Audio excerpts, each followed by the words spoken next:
একটা বিষয় কয়েকদিন যাবৎ লক্ষ্য করছি। কয়েকদিন না, অনেক বছর যাবতই লক্ষ্য করছি। সেটা হচ্ছে জামাতের ক্ষমা চাওয়া প্রসঙ্গে। দেখেন, অনেকে বলছেন জামাত ক্ষমা চাইলে সব শেষ। জামাত ৪৭ থেকে ৭১ পর্যন্ত ক্ষমা চেয়েছেন সমস্ত ভুলের জন্য, অন্যায়ের জন্য। এই যে বিষয়গুলো নিয়ে বারবার আপনারা বলছেন যে ক্ষমা চাওয়া। আসলে ক্ষমা চাওয়াটাই কি আসল এখানে? আমি অনুতপ্তের কথাও বলছি না, ক্ষমা চাওয়ার কথাও বলছি না। আমি বলছি যে বাংলাদেশের যে আদর্শের উপর ভিত্তি করে, যে মূল নীতির উপর ভিত্তি করে বাংলাদেশ প্রতিষ্ঠিত হয়েছে বা পয়দা হয়েছে, তার সাথে কি সামঞ্জস্য রেখে তারা দল চালাচ্ছেন বা আগামীতে দল চালাবেন, সে বিষয়টি গুরুত্বপূর্ণ ক্ষমা চাওয়ার চেয়ে। কারণ আজকে আমি মুখে ক্ষমা চেয়ে রাজনীতি শুরু করলাম, আর পরবর্তীতে আমি ধর্মনিরপেক্ষতা বাদ দিলাম, আমি গণতন্ত্র বাদ দিলাম, আমি সমাজতন্ত্র বাদ দিলাম।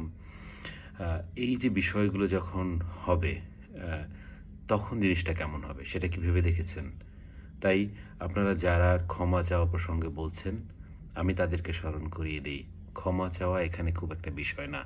একটা রাজনৈতিক দল বাংলাদেশকে বিশ্বাস করে কিনা, গণতন্ত্রে বিশ্বাস করে কিনা, বাংলাদেশে সর্বোপরি যে বিভিন্ন ধর্মাবলম্বী মানুষ রয়েছেন তাদের সমান অধিকার আছে কিনা, সে বিষয়গুলো নিয়ে চিন্তা করা। এই বিষয়গুলো যদি চিন্তা করে থাকেন একটা দল, সেই দলটি বাংলাদেশে রাজনীতি করতে পারেন, তাকে ক্ষমা চাওয়ার কোনো প্রশ্ন আসে না।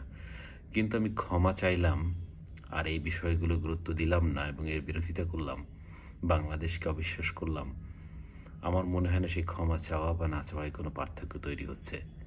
তাই আপনাদের আসলে ক্ষমা চাওয়ার বিষয়টি একদমই বাদ দিয়ে আমার মনে হচ্ছে যে বাংলাদেশকে বিশ্বাস করে কিনা, তাদের আদর্শ নীতি সব কিছুতে বাংলাদেশকে প্রাধান্য পাচ্ছে কিনা, সেই বিষয়টা গুরুত্ব দেওয়া উচিত। এবং সেটা যদি গুরুত্ব দিতে পারেন, তাদের ম্যানিফেস্টোতে সেটা যদি রিফ্লেক্ট করে, ক্ষমা চাওয়ার কোনো প্রয়োজন পড়ে না। কারণ ক্ষমা আসলে একটা মামুলি ব্যাপার।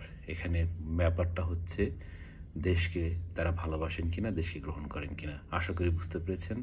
সবাই যে যেখানে আছেন ভালো থাকুন।